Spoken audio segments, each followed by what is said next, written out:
Welcome, everyone, to the Sports Illustrated Media Podcast. I am your host, Jimmy Traina. Thanks so much for listening. We've got a good episode for you this week. Stanford Steve, who is part of the ESPN's Scott Van Pelt SportCenter, joins the show. He is Scott's partner in crime on Bad Beats, which I love. If you read Train of Thoughts, I post it every week for you guys to watch because they do it late Monday nights. So in the Tuesday Train of Thoughts, I always give you Bad Beats. If you're a gambler or someone who's interested in the gambling business, you will enjoy this podcast with Stanford Steve, where we get into Bad Beats, how they do the segment, and then get into some betting stuff. We talk about the 2 college football playoff games, worst Bad Beats of the year, and a couple of other things. So good interview with Scott and then, Steve. And then after that, we have Train of Thoughts with Sal Licata, where we discuss a variety of topics, including something I had to get off my chest about the NFL television rules officials who, in my opinion, for the most part, are useless. And then get into some other stuff about Christmas trees and upcoming John Madden documentary. So stick around for Train of Thoughts after Stanford Steve. If you missed any recent episodes, Jim Miller was on last week to talk about his new HBO book and about a bunch of HBO shows over the years. 2 weeks ago, we had an all Train of Thoughts Thanksgiving edition with me and Sal. Kenny Mayne on the podcast recently, as well as Becky Lynch, Kevin Clark, Al Michaels. If you missed any of them, go into the archives, check them out, and subscribe. All right, here we go with this week's episode. Stanford Steve, followed by Train of Thoughts, right here on the SI Media Podcast. All right, joining me now, one of the 2 people who are part of the best weekly sports segment on all of sports television, which is Bad Beats on SportsCenter with Scott Van Pelt, his partner in crime on that segment. Stanford Steve, a.k.a. Steve Coughlin, joins me now on the SI Media Podcast. Steve, thanks for doing this. How are you? I appreciate you having me, Jimmy. Looking forward to it. Listen all the time. You have a good time, and I appreciate that. That's what it's about. I think people want to laugh and have fun when they're listening to podcasts and stuff like that. So I love Bad Beats in my role in that. That's what I try to do. You try and do. So it's about having some fun, man. That's what I look forward to trying to give people. It's interesting because that segment is nothing but fun, but also painful for, some of us who have experienced it. So it's a weird thing that you're having fun with the pain, but that's what Bad Beats is sort of all about. Tell me. No doubt. Yeah. No doubt about it.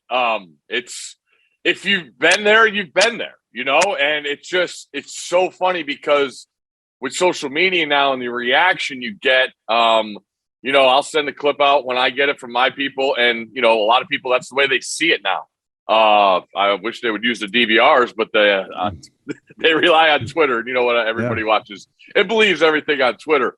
But no, the younger demo with gambling opening up everywhere and people getting more invested, you could tell it's their first time being a part of it, and there's nothing like it. Everybody remembers their worst beats more than their best wins all the time, even in real football. You talk to coaches, players, whatever level, they all remember the losses more than the wins. It's 100% true. 100% true. And it's funny because you said even the coaches know it. I mean, and you mentioned the gambling, how it's gotten so bad. I mean, did you ever expect where we are right now would ever come in terms of how big gambling has gotten? I mean, it started slowly with a few states here and there legalizing it, but the way the sports have embraced it, even the networks in terms of advertising, they still won't do it during the games.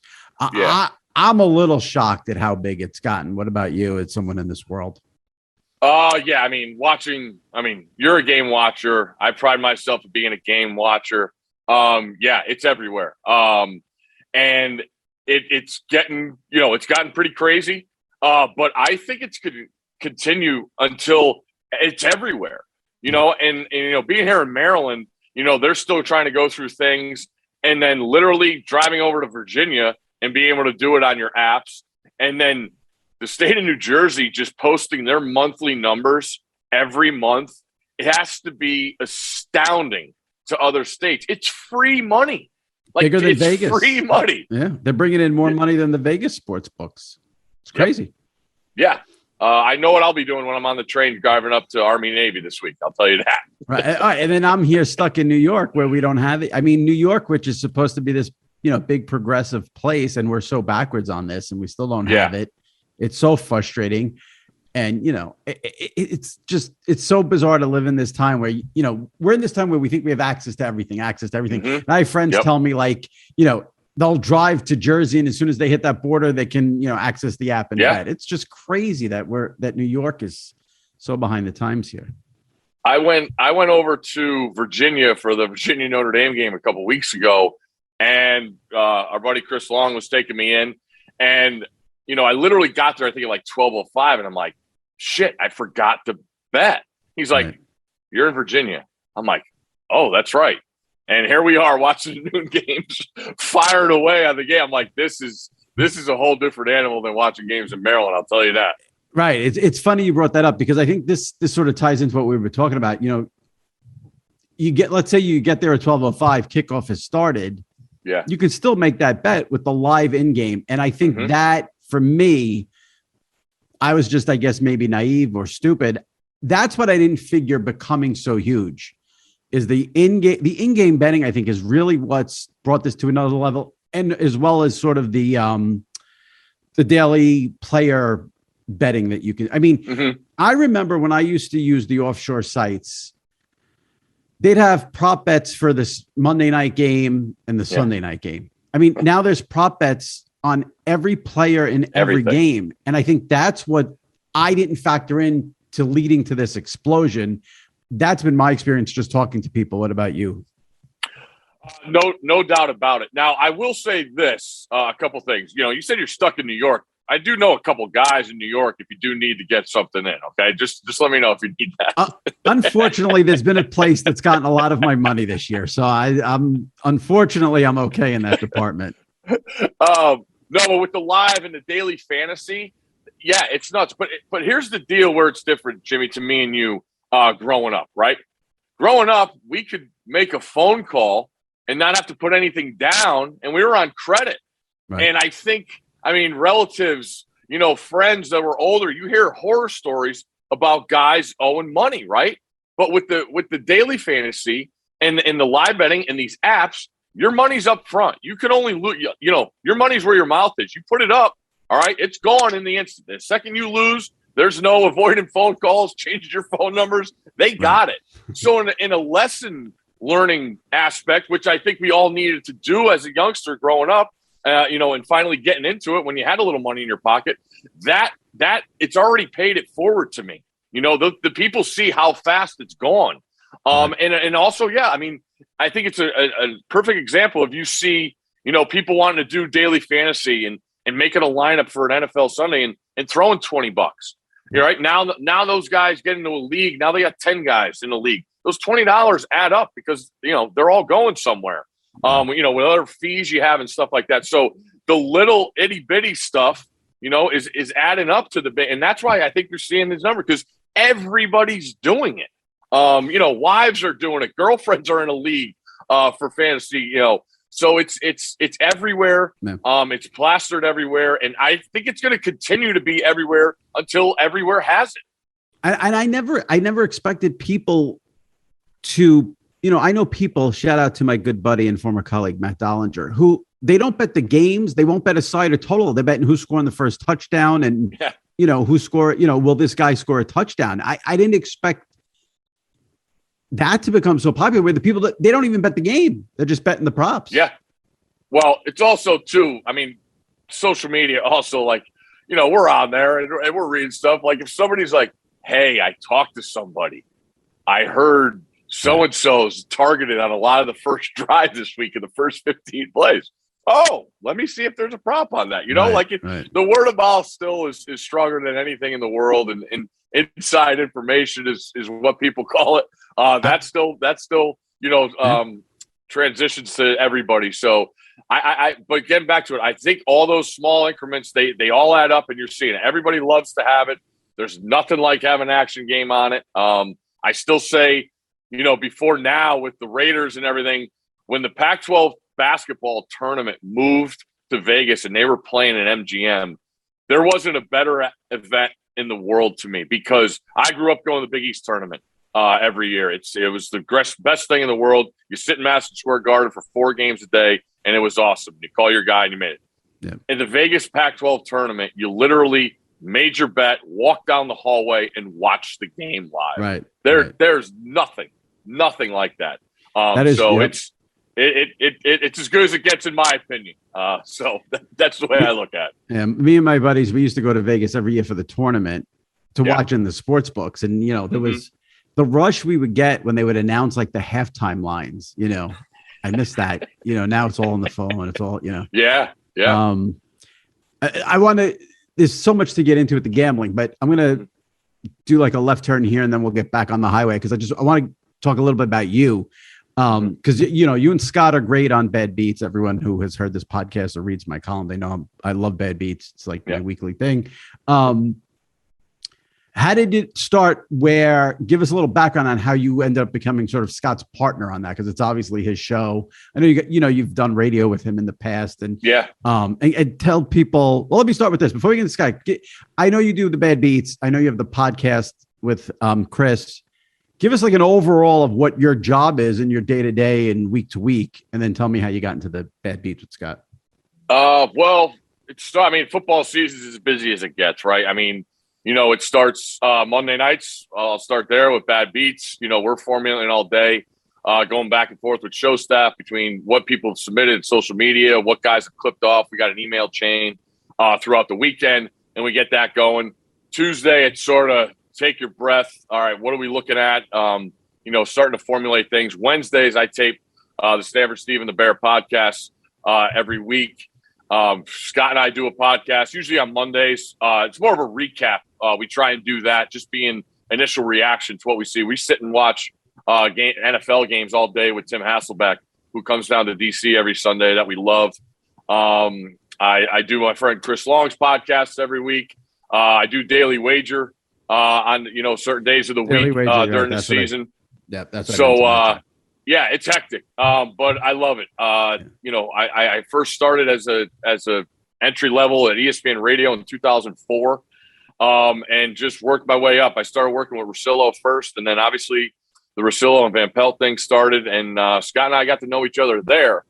And as the gambling thing is getting in, Scott's throwing in on games, I'm throwing in. Ryan obviously always was, in and around it and had his times prior. I think he is, as we were talking before, might have learned his lesson earlier than others with gambling, like we all did.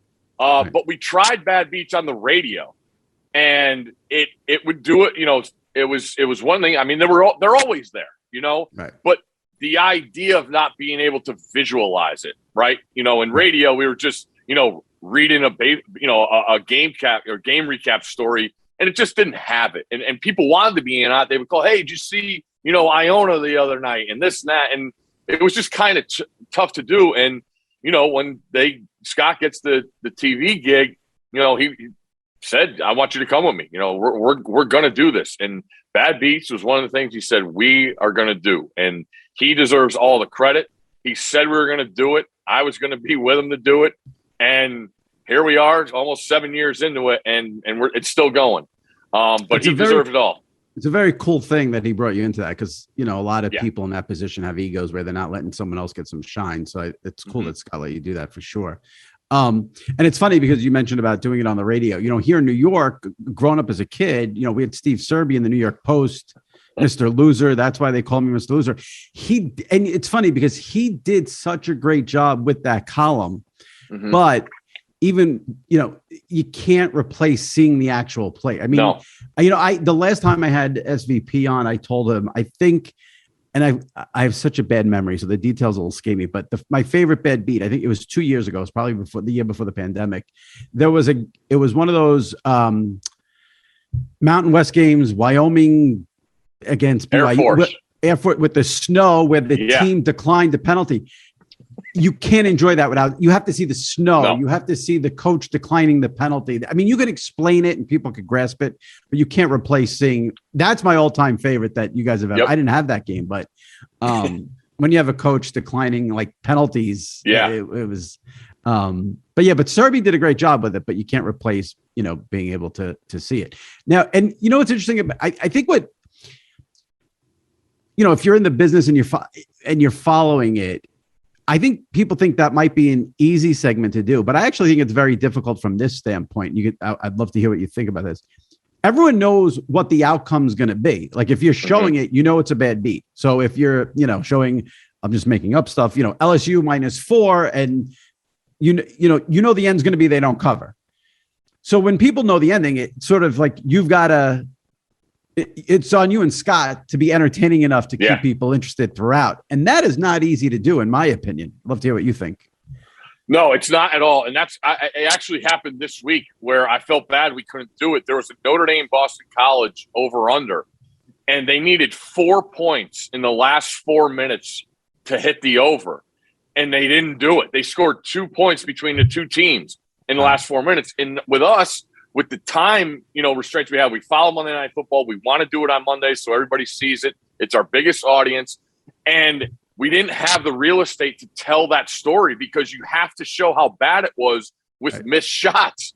And that's, some of the most painful things, and college basketball is number one on the list, is over-unders or teams missed free throws. Like, it's terrible video to show people. But when you're watching it, you're like, come on, please make this free throw. Please make this free throw. And sure enough, clank, they missed.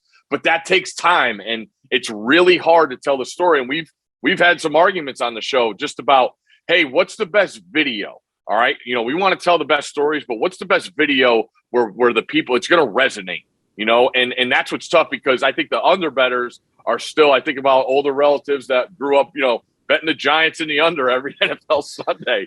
But being able to tell that story is just tough because you don't have the real estate, and sometimes it gets boring.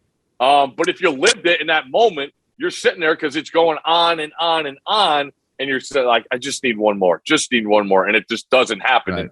And that's the tough part. So yeah, the criteria, the video is huge. Crowd reacts. We've had games in Vegas.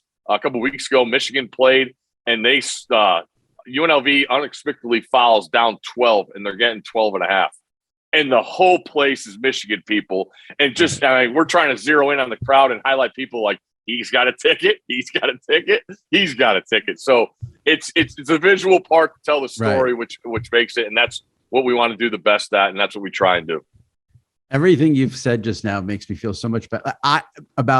I don't do many smart things in life, but one of the smartest is I stopped betting college basketball and NBA, but college basketball a while ago. And because the college basketball, more than the NBA, the amount of missed layups and free throws in a game I'd watch the tournament, bet these games, and I'm saying it's like, I don't want to get into a whole other stuff. The quality of, you could talk about excitement all you want. The quality of play in college basketball is horrific with the missed free throws, missed layups, everything's a 3-pointer. So I was like, I didn't enjoy betting the games any. It wasn't.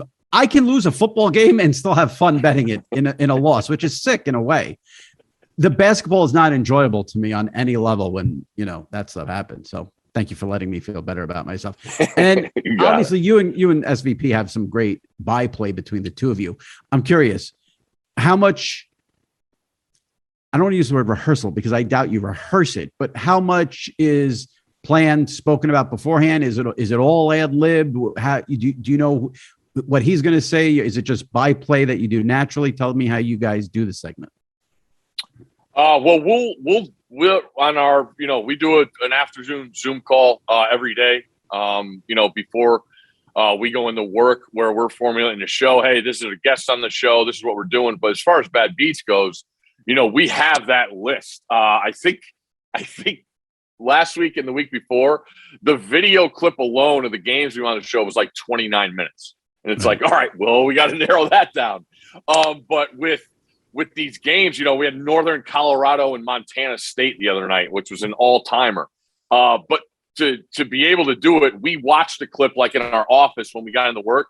We just watched it. We don't say anything. Okay. We just watched it just to get names down. And we want to try and be as correct as we can, with people. Even if this is their one time on there, we want to make sure we get their names right. So we'll watch it. Last week we watched it one time through the clip in the office, and then we went down and we did it. I mean, we've been doing them live lately because the NFL game's going long, and we know we got to, that's got to be our, they call it the accordion segment, where we can make it as short as long as we can. So there's no rehearsal. I just think it's, over 10 years of knowing each other. And also the disgusting thing about he and I is most of the time we have watched these games live. I spend my Saturdays college football starting with game day in the morning, and I'll watch games all the way through. I stayed up to watch USC and Cal the other night that kicked off at 11 o'clock Eastern and got over about 2:30.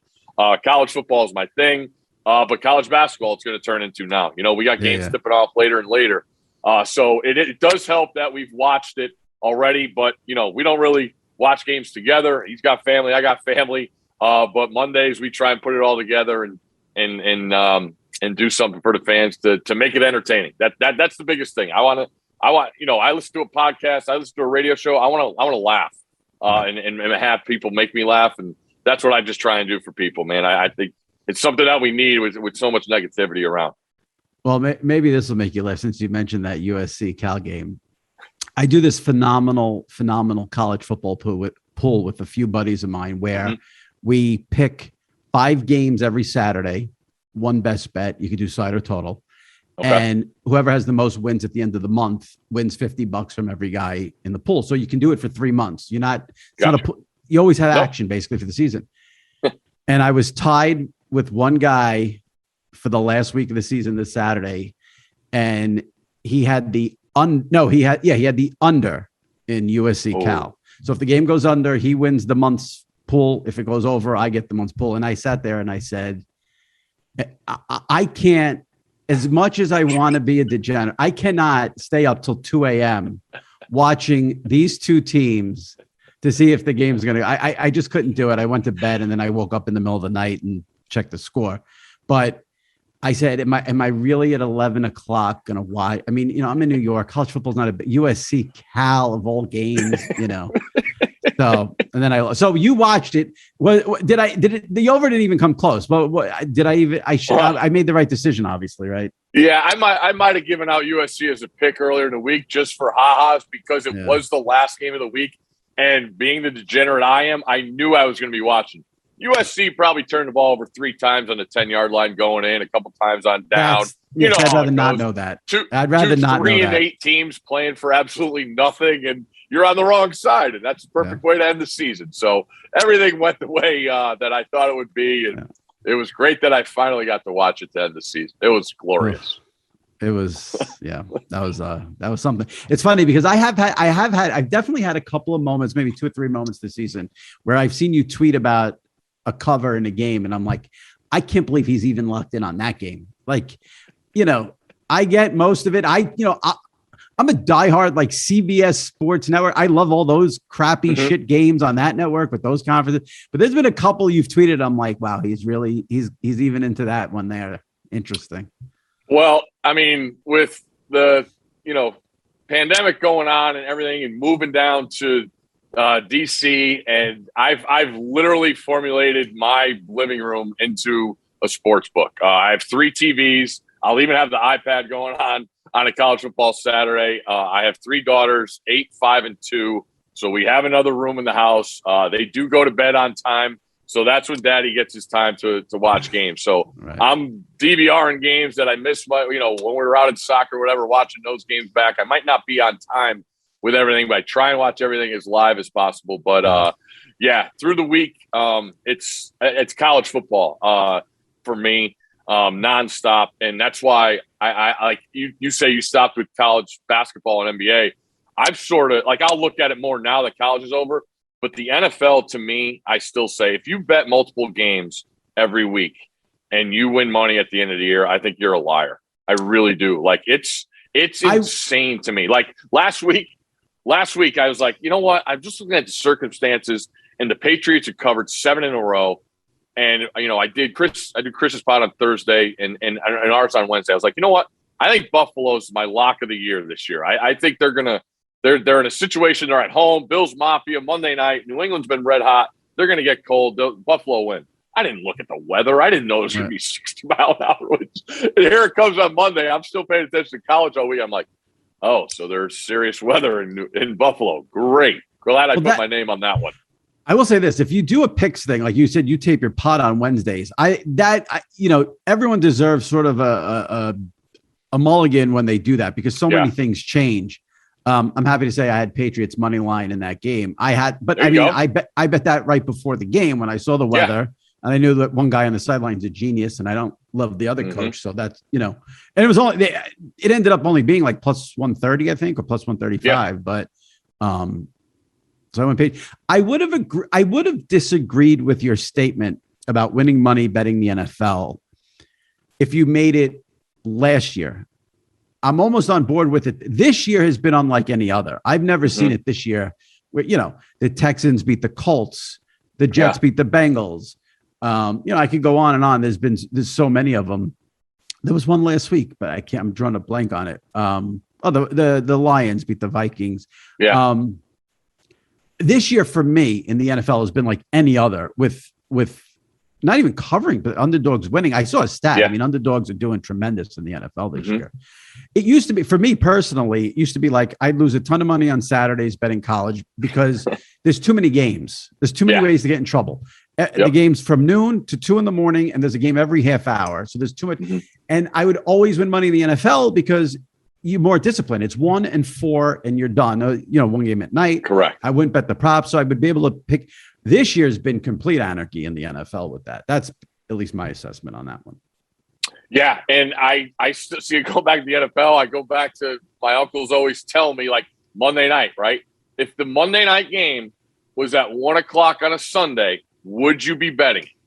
Would you be betting it if it was in the mix of all the other games? And I've tried to hold on to that, and it's just you can't do it. Like you said, we talk about the player props and all that. Like Monday night is its own animal. And it's really hard to lay off knowing that we're going to be watching the game. No doubt about it. If you like to bet on sports, and especially football, you're going to bet every standalone game. The only time I won't bet a standalone game is if I'm going out and I can't watch the game. Gotcha. Now, Sunday, it would be smart to pick your spots if you can. I would say that.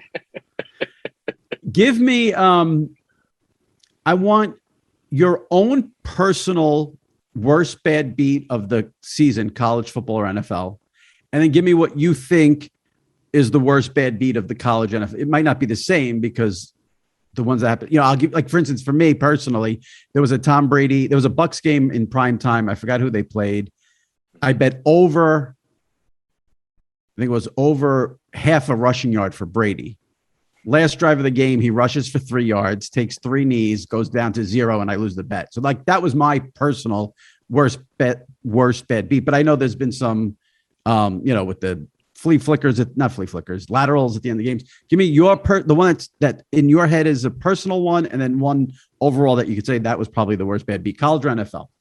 I think it's the Cowboys-Patriots this year. I had the Patriots, of course. I think it's the last game they didn't cover. Getting 4.5 at home, crazy pick six. Right. Mac Jones throws, he comes back, makes the play. Then they're down 2. So then they go for 2. You're praying they don't get it because then it's done. Of course they get it, and then the 2-pointer put them up 3. So then if they just didn't get it, they'd be up 1. Of course, Dallas comes down and kicks the field goal, goes to overtime. You still have a chance, but in the back of your head, a touchdown kills you. There's still a possibility for a touchdown. Cowboys scored a touchdown. I also was in Vegas with a bunch of guys watching that weekend. So give me like the vibe, because now you got this was at a house. Like, okay. Everybody was on the same side. Like, it was, we had if that would have hit, it would have been the greatest weekend I ever had in Las Vegas. Like, the Saturday treated us great. We were at Circa Sportsbook, Circa the stadium swim for that. If you haven't been out there, you got to go check that out. It's unbelievable what Derek Stevens and his people have done out there. But that's the new spot for me to watch games is Circa. Between the stadium swim, which is just cabanas and pools and the giant screens, and then their sportsbook inside is incredible. They've tied that. A couple of VSiN guys are in there doing their shows too. It's an awesome, awesome atmosphere. It has, for game watchers, that's what you want. Circa's absolutely incredible. So that's my go-to place now in Vegas, no doubt about it. There's some games during the year that, I'll say to myself that's a sports book game. That's a game I'd love to be in the sports book for. Patriots, Cowboys would have been. You have so many Cowboys fans. Patriots also, people look at the Patriots as either you respect them as, what they've done, or you hate them with the passion. So like that touchdown in overtime would have been a sports book game for sure. Would have loved to have, but that was a loss for you. I don't want to harp on that. Give me your the other worst bad beat of the season. I think it's Clemson, Florida State, where I've coined the phrase "pitchy pitchy woo woo." That was it. Everybody knows it. It's coming. Scott and I even went to the Eddie Mush screen for that one and diagrammed all the things that had to happen. I actually had Clemson in that game, and actually kind of turned the season around for me.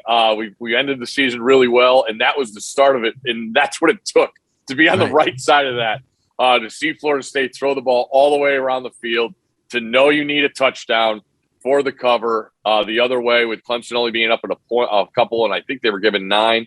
And to get that over was incredible. They scored late in the game too. They scored late. They scored late. Yeah, because they fumbled. They had a sack and fumble. Florida State took the lead. Clemson was winning the whole game. And Florida State went up a couple, and then Clemson miraculously drove the ball down the field and then got the defensive touchdown. Right, because it wasn't just pitchy woo woo. It was the way it all came together for them. And it's just, to me, and that's what I tried to show is, now with everybody trying to run those Crocs mesh routes to start it, to get guys, where the defense just plays outside on the boundaries, to bring those guys in and get up the sideline. The guy doesn't even look up the sideline. He has a lane up the sideline. He doesn't even look. He just wants it because he's coached. Hey, as soon as you catch it, get rid of it and pitch it back. He doesn't even look, and he has about 70 yards on the sideline if he really wanted to. It's crazy the way it lines up. I think that's the one. That's definitely the one for the college football season for sure. Before we wrap it up, give me let's do this. Georgia minus 7.5 against Michigan.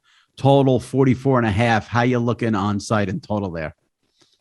Well, to me, I really am intrigued to see what we get from Georgia. I mean, I think they got demoralized in that win against Alabama. I thought Alabama was plenty capable, knowing that Bryce Young, who's going to win the Heisman Trophy, they had him, and Georgia doesn't. And I know people will say Stetson Bennett wasn't the reason they lost that game, and he wasn't. They were bad on defense. The receivers weren't good. But to me, I think Michigan lines up a lot better from a matchup perspective for Georgia. But they're still going to need to score points, and I worry about that offense. I think right now, I think the number is great because I see it probably ended up at 7. Michigan's as hot as anybody in the country. They run the ball really well, but they're not going to be able to do that against Georgia. They're going to have to make plays on their own. I think Georgia wins the game, but right now I would lean towards taking the points with Michigan. So Michigan's quarterback against that Georgia defense, if he has to throw, does it worry you at all, or you think they'll be able to get creative enough? They have to be able to use play action, and Georgia's not going to respect play action unless Michigan can run the ball. I was really happy for them finally getting over the hump and beating Ohio State. And the only way to beat Ohio State was they were going to have to run the ball when they knew they were going to run the ball and keep the ball away from Ohio State. And they did that. But that Ohio State defense is nothing what Georgia has on defense. Yeah. So it's a phenomenal matchup. You're never going to hear a bad word from me about Jim Harbaugh for knowing what he did for the Stanford program when he went there. So I'm really happy for him. And for all the Big Ten people out there, that always take a shot at the SEC and say they have the benefit of the doubt. I don't want to hear it anymore. This is your best chance you've had. You have your best team against the SEC's second best team. Right. Line up and beat them. I don't want to hear anything more about it, Yeah. So I'm fascinated by the matchups. I'm pumped because the underdogs have their opportunity now at the SEC, the big bad SEC. So I can't wait for the games. I think they've done a great job with the lines on them too, with the other one being 13.5, because I think all the Alabama bettors are going to already bet it. And then, I think it's going to go up. So if you like Cincinnati, I would wait. So that's where I was going to go. Bama minus 13.5 against Cincinnati. Total is 58. Where do you go with that one? I think it's a huge game for Cincinnati's quarterback, Desmond Ridder. I took a flyer on him before the year. I think I got him at 40-1 to win the Heisman. He's obviously not even invited. But I just look at the opportunity they had. They had games at Notre Dame, Indiana. I thought they were going to run the table. But they've done things differently. They've run the ball a lot better. I still think there's holes in that Alabama defense where Cincinnati could play well. But we know Cincinnati has to play their A game. And, people are going to talk about last year when they played Georgia in the Peach Bowl and Georgia didn't have players. I don't think Cincinnati played their A game, and they got beat in the last second field goal. They're going to have to tighten it up. They have great secondary talent. They got NFL guys in the secondary. Now, this isn't USF and UCF.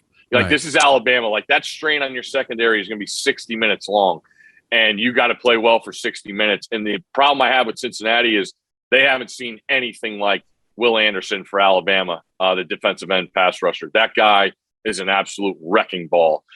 So I'm still going back and watching Cincinnati's O-line to see what they could do there. But I same thing, like the underdog, group of five, you got your opportunity. Prove you can hang around. I'm happy they made it, man. They deserve to be in this spot, in my opinion. 100%. And, I just hope they play. To me, and this is a big thing in sports for me, Jimmy, is these teams that get to this chance. My last game I played in the Rose Bowl. We lost to Ron Dane at Stanford. And we all 4 years, we wanted to get there. We wanted to play on New Year's Day, and we didn't play well. And I pray for these teams to, when they're on this stage, just play well. And I hope that these 4 teams play well. And I don't want anything unfortunate things to happen in the game. But same thing. I think Alabama wins, but I do think Cincinnati has the goods to hang around and cover the number. I do. I wish I want to bet Cincinnati. I wish they would have had just one other game against someone like a Notre Dame. Just one. Because if you have 2 in there, it's they beat Notre Dame. Can't take that away from them. But like you said, the rest of the schedule, you don't know how much credence to put in that one Notre Dame. I wish it was just one more. They had one more game like that. It would, in terms of evaluating for this game. I hear you. I mean, and that's the thing nobody wants to hear is I think Houston's a pretty capable team. I was really impressed. They needed to. Going in and not knowing what happened in the Big 12 game, Cincinnati had to go in and be impressive and win. And going back and looking, if Oklahoma State won that game, I sort of feel like Cincinnati still gets in. I really do. And that's a credit to them. The pressure of knowing you have to win every week is something that nobody understands until you're in those shoes. And I think they showed a lot in doing so. I think they're built for this. I think Fickell's got a tremendous chance to show out and have his team ready to play against Alabama. And it's something. And when you have this game circled, man, there's nothing like the feeling of having that underdog, knowing that you can win a game. Now to go out and do it and execute, that's what we need to see. And I know they're confident. So I'm like I said, I'm fired up for New Year's Eve. I think we got awesome opportunities for all the teams. Every human being outside of the state of Alabama will be rooting for them hard. So they'll have that going for them. Appreciate you coming on. Stanford Steve and the Bear podcast, Bad Beats every Monday. And then, of course, you still do other SportCenter stuff with SVP, so people can catch you there. I always feel a little sad this time of the year, because now we have the bowls and then it's over. The NFL, you can almost see the end there. I mean, you guys keep doing Bad Beats with college basketball, but for me, I feel like this is the end. So I had to have you on to sort of give you some praise for Bad Beats because it's so enjoyable. Well, I appreciate you thinking of me. And like I said, we're here for the fans, man. We're game watchers. We know they're out there. And we just try and entertain people the best of our abilities and have fun doing it in the same time. So I appreciate you thinking of me again. Anytime. Have a happy holiday. Tell Chris Long I said hello when you go jump on his pod now, too. I will. Thanks. Take it easy. All right. All right, everyone. Time for our weekly Train of Thought segment. I bring in my buddy Sal Licata from WFAN Radio. We've made a big stink about Sal becoming the permanent overnight host at the Fan. And now for the month of December, he's on from 10 a.m. to 2 p.m. His whole life has been turned upside down. So if you're a podcast listener who likes to hear Sal on WFAN in New York, you will not hear him from midnight to 5 a.m. for the month of December. It'll be 10 a.m. to 2 p.m. And then in January, things get back to normal. Talk about having your body clock all fucked up. I mean, I just was starting to get acclimated to the overnights, and it's like, hey, we're gonna need you to do middays for the rest of the month. Okay, yes, sir. And then I'm trying to. I mean, the commute. By the way, I don't know how people commute every day at normal hours. There is an advantage to working at night. I know it sucks. You work at night, but I'm always off hours. Waking up at 6 a.m. to get on the train or to drive in through rush hour. Oh my God, I could do it for a month. Rough. Yeah, and you did it for a while. I know, brutal. I know. So I mean, you don't want to say anything good came out of the pandemic, but not having to commute for 3 hours a day was definitely a benefit. A lot of topics to get into. I'm going to start with something, though, just to totally stroke my ego, but I just want to give a little shout out here to the big lead who did year-end sports media awards. And somehow this podcast got nominated for best podcast of the year. You've been a part of it. So I wanted to mention that to you, and the feedback having you on has been great, and train of thoughts. To get nominated with Bill Simmons, who's, sort of like the OG god of podcasting. And then Pardon My Take, who have the best podcast, like bar none in sports history, is pretty ridiculous. So I have to thank everybody that listens throughout the year, every guest who came on, you, and especially Shelby, who is my producer, who I don't mention enough, who presses all the buttons and rearranges his schedule. So everybody there deserves a lot of thanks for the little nomination. And it's not really that like we were nominated for best pod. Like, it was the fact that we got lumped in with Bill Simmons and Pardon My Take that made me feel good. First of all, congratulations to you. A job well done. Is this the first time you've been nominated? I'm new to the podcast game, so I'm not sure what. Yeah, probably. I mean, yeah. That's great. There's a billion podcasts out there, so if you get mentioned, it's sort of nice because there's so much clutter. So congrats. Well, I'll put it this way. Start with that. Before I was ever on, I used to listen to I don't listen to a lot of podcasts, and it wasn't just. And I'll tell you another thing. I've been on FAN radio, SNY for years. I've almost gotten more reaction from my friends, at least. Oh, I heard you with Jimmy, and I'm like, you listen to Jimmy's podcast? You never said one thing about any of my shows. You're listening to me on Jimmy's podcast. Now, more than one. That has happened a lot. So obviously, you do have a popular podcast. It's so funny that. We're very, very, very good friends. And you say you listened before you started coming on as a regular. And it's so funny because my friend Gennaro, who who's one of my closest friends as well, like he tells me he can't listen to the podcast because he gets anxiety that like either I'm going to like stutter or say something stupid or be embarrassed with a guest. And he says like he can't listen because he gets nervous for me. And then you have you listening to every episode. So it's interesting to have the two friends on opposite ends of the spectrum. Few things here. Let me start with this train of thoughts topic. Number one or number two, if you want to go past the sort of, patting myself on the back. Right. Exactly. I was going to say, you Barry Horowitz. I've always thought from day one, the most overrated thing in all of sports broadcasting is the rules analyst who comes on, Mike Pereira, Gene Stratator, all these guys come on. If you're going to come on and here's my issue with it. Running back fumbles. We all see it's a fumble. They bring in the rules analyst and they go, oh, that's a fumble. We have eyes. We got it.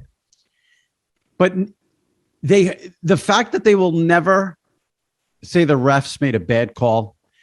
And I'm bringing this up because I was infuriated on Monday night during Bills Patriots when the Patriots got called for that ridiculous late hit out of bounds when the guy was still inbounds late in the game, fourth quarter. And the ESPN Monday Night Rules analyst, John Perry, comes on and goes, well, they called it, it was a very technical call. No, it wasn't a technical call. It was a wrong call. It was a terrible call. Everyone said it was a terrible call. If you're not going to be able to get out there and say it was a terrible call, then don't come on the TV with your fake analysis. It's so annoying.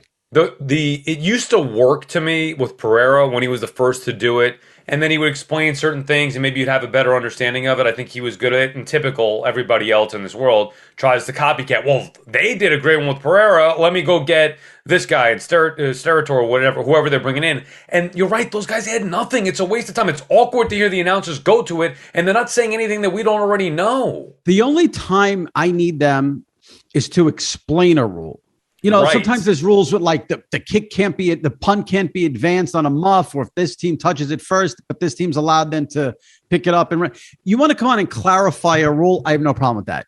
I don't need them now telling me what I see on the replay myself. That's where It's a waste of time. It's a complete waste of time. So what you're going to bring this guy in to tell us whether it's a late hit or not when we all see it's not a late hit. And then he goes, well, it's a technical call. They'd be better off. Now, he may help the broadcast as far as giving the announcers info. They'd be better off doing that off the air. The viewer doesn't need to see it. We need the info. I don't need a referee's opinion on what I'm watching. I can see if it hit the ground, and I don't need somebody to say, well, and then they're never decisive anyway. It's always, they don't want to be wrong. Like, that's going to be the decisive. Well, it might have touched the ground. Either, if you're going to be on, either tell me what you think and take a risk, or just get off the air. I don't want to hear it. Explain to me the rules. That's it. I don't want them telling me what I see. If you want to explain a rule that's confusing, that's fine. But don't tell me what I'm seeing with my own eyes. It's useless. The problem is they're getting paid, so they got to bring them on to justify the fact. But that's what I'm saying. Maybe he could help or whoever they are can help the broadcast in the background and feed the info to whoever the analyst is and say the rule. We don't need to hear a third person chime in and say nothing. I agree. It's ridiculous. It infuriated me Monday night. It's been going on for years. I'm glad you brought it up because it's been going on for years. It's bothering me. At first, people thought it was like one of the best inventions, and I think maybe there was a little novelty there, and maybe they came on and explained some things here and there that worked out. But now, over the course of time, it's I'd say 75% useless, 25% they give you something interesting. Yeah. Speaking of Monday night, we've talked about this, you and I, multiple times about less guests on Manningcast, and they did it this week with only 3 guests. And I don't know if it was intentional or not on the ESPN, Peyton, Eli, Omaha Productions, whoever it was, but I wonder if they were like, okay, this is a big game. This is a legit game. We got Bills, Patriots. Let's have Peyton and Eli dig in the first quarter, and then we'll get to the guests. Or if they couldn't get a guest, or if they said, oh, let's try it this way. Even with a shitty game, I think no guests in the first quarter is the way to go, because the game's not going to get out of hand yet in the first quarter. So you can have Eli and Peyton really do the football stuff for the first quarter, but before things, maybe you have a blowout, that's going to happen later on. So stick to Eli and Peyton for the first quarter, and then you have the guests, second, third, and fourth. I thought it worked out so much better this week. It was probably my favorite one. Now, I'll admit, I'm all in on the Manningcast to a point where I can't even watch. I don't even like the regular broadcast. So I'm all in on the Manningcast. Even though, and I love Dave Letterman. You and I have gone to see Letterman plenty of times to get, how much I love Dave Letterman. It was still, again, awkward. Can you figure out the damn Zoom, for Christ's sake? I don't know how this is but you're on TV and you're on TV and you're on radio. Can they fix the delay? I mean, here's what they could do. Let the hosts or guests know that there's going to be a delay. So I don't know if there's a way to technically fix it, but at least say, hey, there's a slight delay here. Be patient. Don't jump on each other. And they don't do it. I'll give Peyton credit, because the next morning, Peyton was on Good Morning Football. Shout out to my guys, Schrager and Kyle Brandt. And Kyle asked Peyton how he would grade himself as an interviewer on a scale of 1 to 100.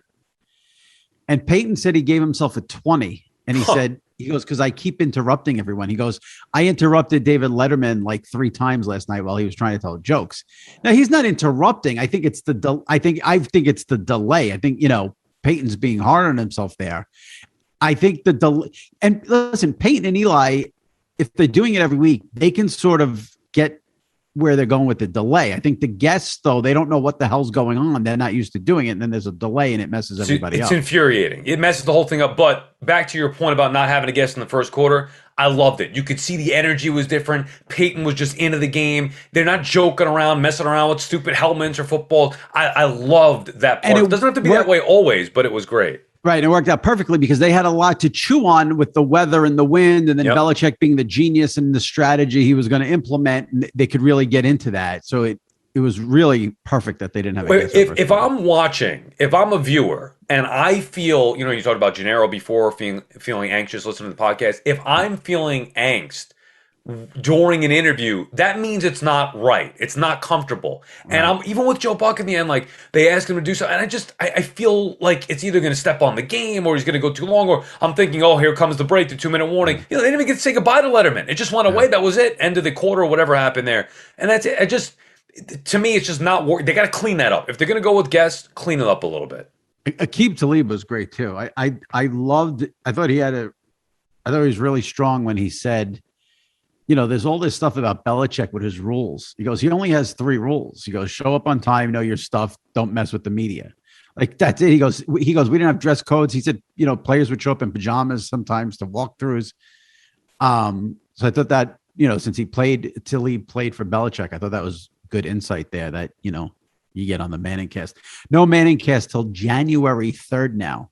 Is that the last week or second to last week? Yeah, they're doing the last. No, I think it's the second to last week. But it is the last Monday. Yeah, it's the second to last week of the regular season. Browns Steelers, January 3rd is the next Manning cast. And then they will do 2 weeks after that. The playoff? ESPN will have the Monday night wild card game. Wow, and they're doing that? And they'll do that. That'll be the true test. I don't know if I could do a playoff game with the Manning cast. Well, it's going to be wild card weekend, so you might, you get see, I don't know if they get AFC, NFC, but if it's, yeah, but either way, I don't want to be messing around with whoever guest they decide to put on there. Playoff might be a little different. That'll be the true test for me. I love the show. I love Manning cast, so we'll find out. Yep, but no Manning cast till January 3rd. Another train of thoughts topic here. I wrote about this last week. I don't know if you saw it. There was some tweets about it. Fox on Christmas Day, this we can get into now. This will lead to Sal giving us some insight into his day and his issues with family and holidays. Yeah. Now, we've talked about this before. I love that there's two NFL games on Christmas Day, 4:30 and 8 o'clock. Sal hates it. Now we have an added twist because Fox will be showing, I think it's Browns against somebody at 4 o'clock. Packers, Browns, Packers, 4:30 Christmas Day. Leading into that game from 2 p.m. to 4 p.m. Eastern. Before the 4:30, you'll have a pregame show for a half hour at 4, kickoff 4:30 Browns, Packers. From 2 to 4 is going to be a 2-hour documentary / tribute show to John Madden, and the trailer looked tremendous.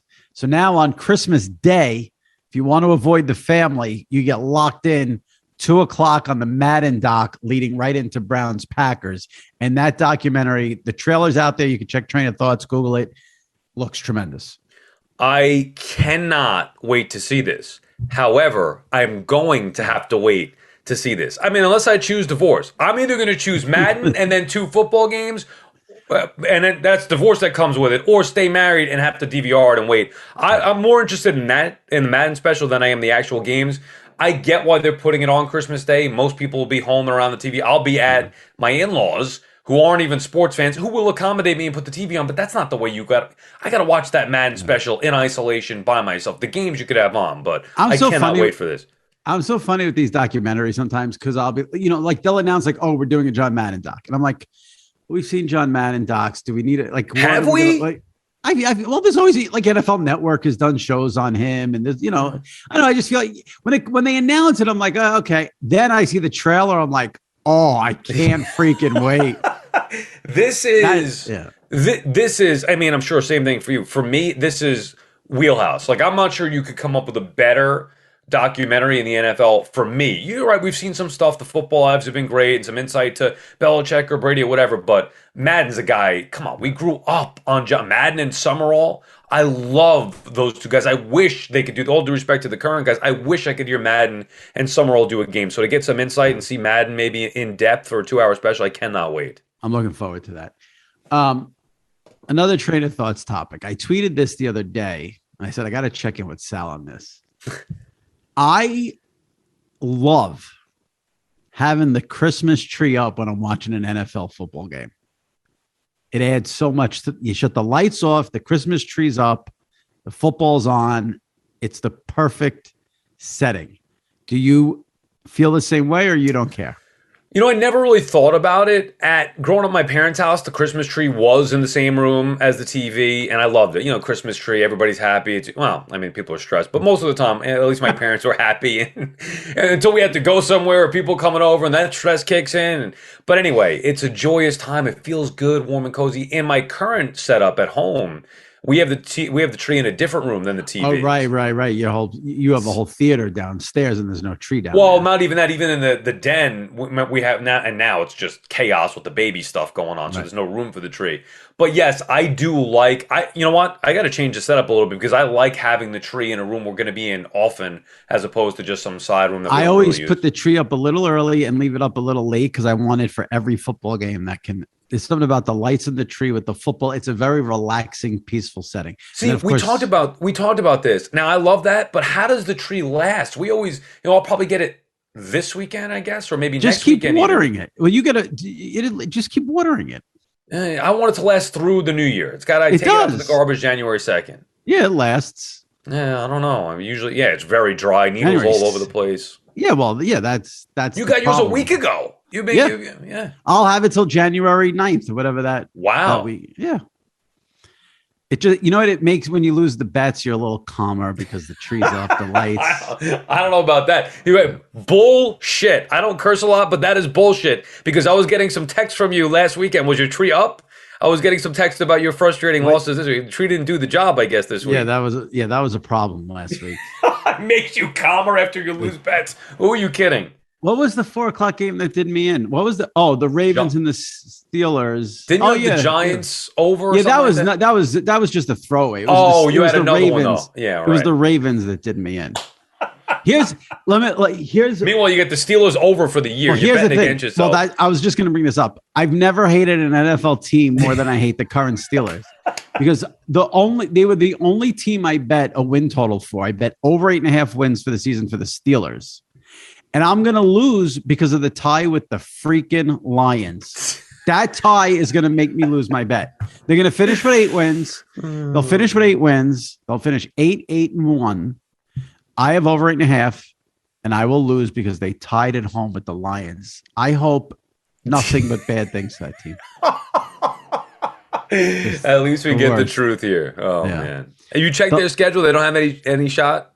This schedule is impossible. Okay. Yeah. They play the Titans, they play the Ravens, and they play maybe the Chiefs. Oh, did we mention before the Browns again? Yeah, the Browns. Yeah. No, maybe. I mean, I don't know. They got to win. They've got to win Thursday night against Minnesota, right? They have to. That's their only hope.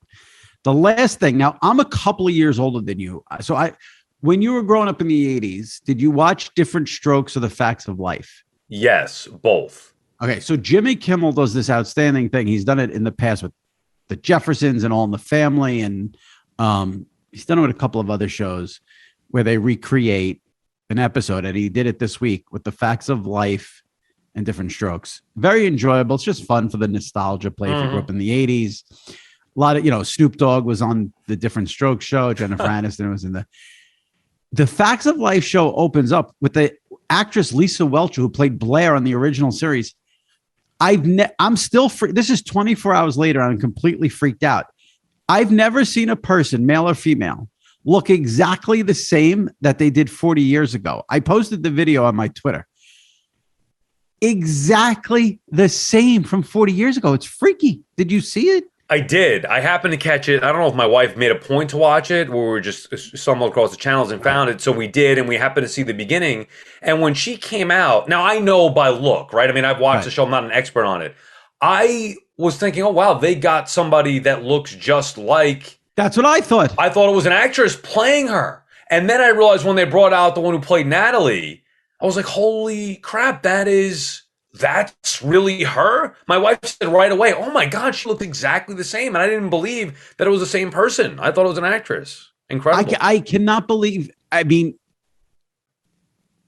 40 years, and she looks the same. And I don't even think it was just a lot of makeup. Like, she looked naturally very similar to what I couldn't even believe that. I didn't stick with the whole thing. Did you watch that? I thought I watched Gabrielle the whole Union thing. Was good as Tootie. Yeah, exactly. Yeah. But I didn't I really watched stick with the whole thing. Well, how was Different Strokes? Good? Yeah, it was good. Okay. It was good. Freaked me out. I know, it's incredible. I was freaked out. I was like, what is going on here? That's a cool thing that Kimmel does, though, because it's live. That's the other thing. It's live. That's why I like to watch it, because I want to see if someone messes up or flubs a line, and all that stuff. So you always root for failure and I want to see if somebody messes up. I'm in the content game. Someone messes up, it's content. I was blown away because I didn't even know much about it, and I was like, "Oh wait, is that Jennifer Aniston?" And I knew Gabrielle Union. I saw that before, that she was going to play there somewhere, but it was cool from what I saw of it. All right, Sal, I'll let you go get some rest. I know you're on a crazy schedule. I appreciate you doing this, and we will check in with you next week right here on Train of Thoughts. Thanks. I'll talk to you later. Congrats on the nomination there. Yes. That's awesome. It's just an honor to be nominated. That's the line. All right. See you. See you later. All right. My thanks to Stanford Steve and Sal Licata and you guys for listening to this week's episode. If you missed any previous episodes, go into the SI Media Podcast archives and check them out. Recent guests, we had Jim Miller on last week to discuss sort of the history of HBO. We got into some sports things as well on the Manning Cast and NFL ratings. We had an all Train of Thoughts edition a couple of weeks ago for Thanksgiving. Other guests recently, Kenny Mayne, Becky Lynch from the WWE, The Ringers, Kevin Clark, Al Michaels. If you missed any of those interviews, go into the archives and check them out. All right, we'll see you next week. Troy Aikman on the podcast next week. So that should be a good one as well. Stay safe and take care.